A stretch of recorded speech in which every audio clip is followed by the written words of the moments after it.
Hey everybody, Chris Schaefer of Pautzke Outdoors. We're back here in the state of Michigan, in the northern part of the state on the Manistee River. It's one of the most popular places to fish in all of North America when it comes to steelhead.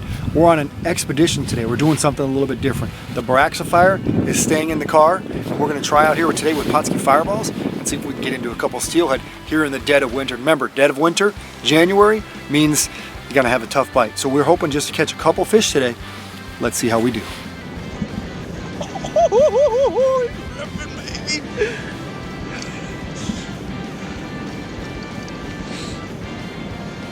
Come on, stay on there.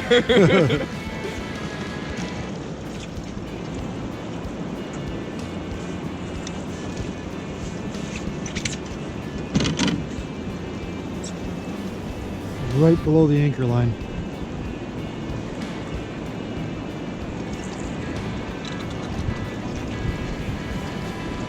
Still haven't seen it. No, it's not done yet.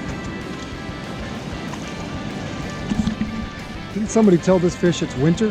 No. They're not supposed to be fighting? It's like a ball fish. Jumping. Yeah. Burning. Tail slapping.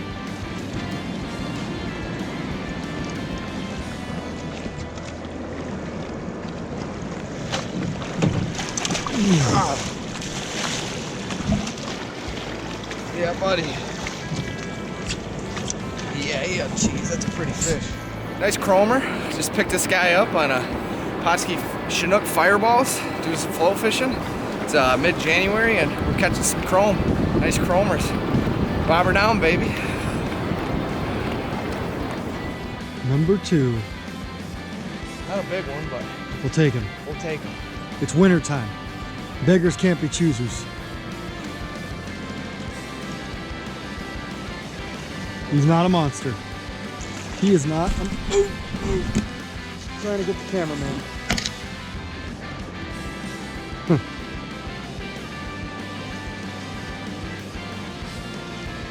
Whoop. Oh, Now Steely? that is called a skipper. Skipperoo. Still fun though. Dropping the bobber, good little fight. Ripping in some fast Still a current. pretty fish. Yeah, man. We'll take them.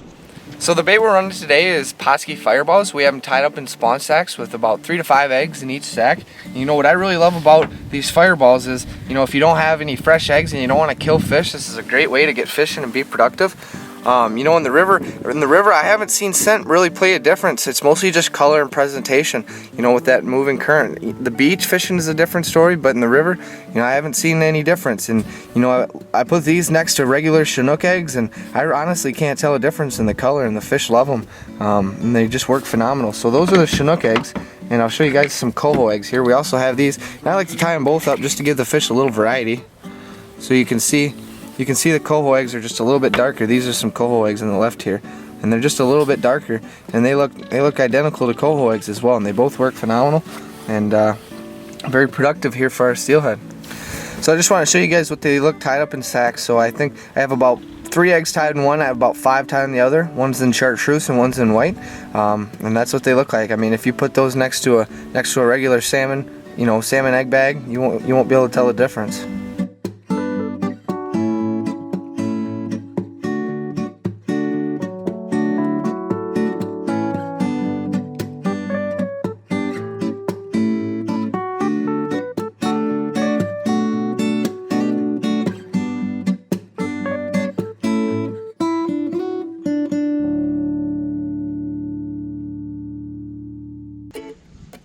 This is a better one? Oh, it's a nice one, dude. Did you see it jump?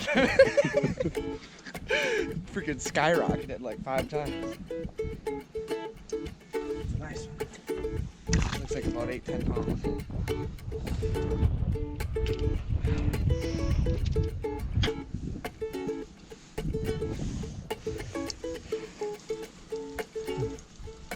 Good running at the boat? Is it running at the boat? Yeah.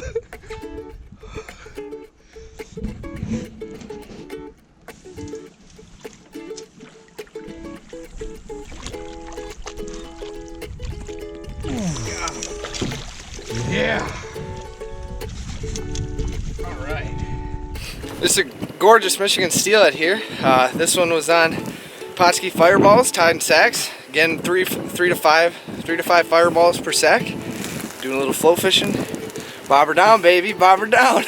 So when I'm fishing the Manistee, I like to use a longer rod. I like to use at least, 11.6 to 13.5 foot rod, just because on these big river systems like the Muskegon or the Manistee, Grand, it's big water and you gotta have long drifts a lot of the time. So that longer rod helps you control your line and maintain a nice smooth drift.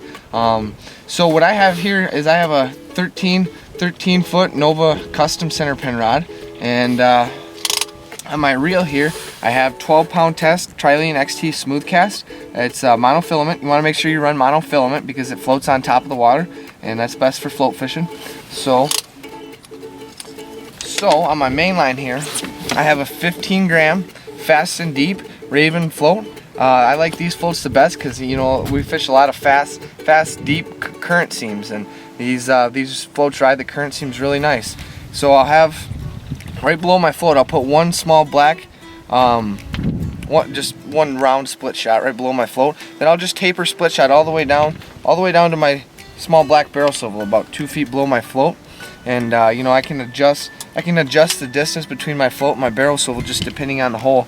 When I'm fishing these holes, I like to adjust it until I find the bottom in the hole, and you found the bottom when your float starts dragging, because a lot of times in the winter time you got to put that bait right in front of their face.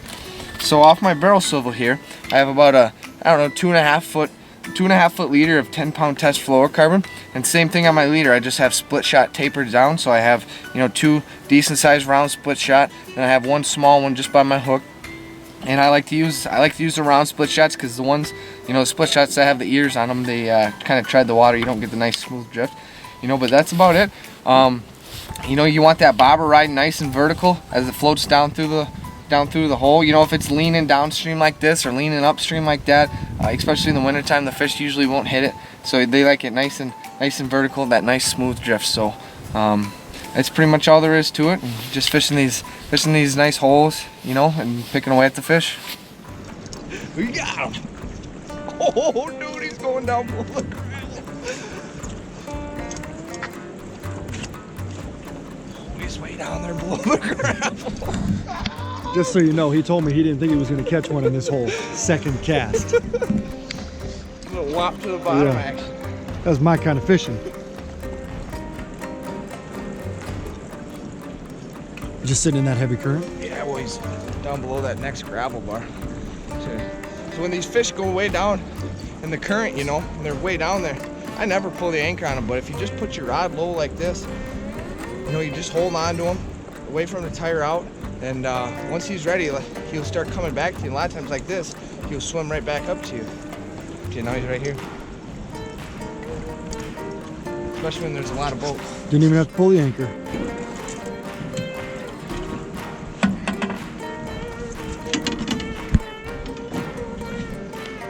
This is the fun part. Ooh, nice fish. That's where we wanted her. Yeah, buddy. Got him. Good looking steelhead. This one was on Pautzke Fireballs, tied on sacks. About, I think I had about 4 eggs in that one. Float fishing some fireballs in the slow water seems to be the ticket here in the winter. It's mid-January, so fishing them deep runs and picking away at some steelies. I don't know what I got here. Nothing too big, but it's a fish though. Give me a fight anyway.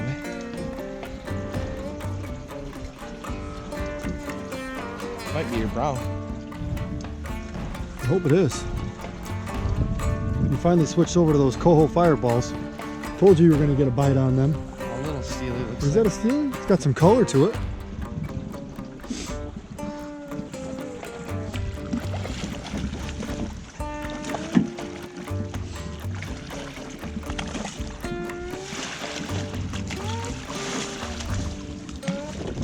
Buck steely. It's just a little guy. He's probably 3 pounds or so. Little cookie cutter. This is on coho fireballs, tied in sacks. Switched up. The coho eggs are a little darker, so we give him something a little different than what we've been throwing, and picked up another fish. So just a little cookie cutter buck. We're gonna get him back and let him get on his way with the spawning mission. Today's episode of Pautzke Outdoors comes to you from one of the most popular steelhead fisheries in all of North America. We're in northern Michigan. we're on the Manistee River. It's a place that even when the river gets really nasty, snow gets thick, the ice gets tough, you know what? There's always open water near Tippy Dam. So we're fishing just below Tippy Dam today. We're doing the stretch from Tippy Dam down to High Bridge. It's a very common place, something that guides locals. It doesn't matter who you are. If you're on the bank, if you're in a boat, it's a place that probably everybody has fished. It's also loaded with steelhead, but not during this time of year. And more so, it's not that it's not loaded with steelhead, it's that the weather is so cold they don't bite as well. So what better time than an expedition? And that's what we did today. We came out here with one thing in mind, and that was to test Pautzke fireballs. I told Kyle, hey, no Boraxifire cured spawn bags. I know you use them every day. We're gonna try something different today. And he agreed to try it. So he came out here with two baits, Pautzke's new Chinook and Coho fireballs, and he tied them in sacks. We drifted and did a very good job catching steelhead, a few browns, and a couple resident rainbows, including one really nice fat one. Now, we only spent one day on the Manistee, and you can see the weather changed a lot on us today. Early this morning, when we got here at about 10 a.m., we had nothing but bluebird skies, a little bit of clouds, and later in the day, it got really cloudy, got a little bit colder, got a little bit darker, and we caught fish sporadically throughout the day.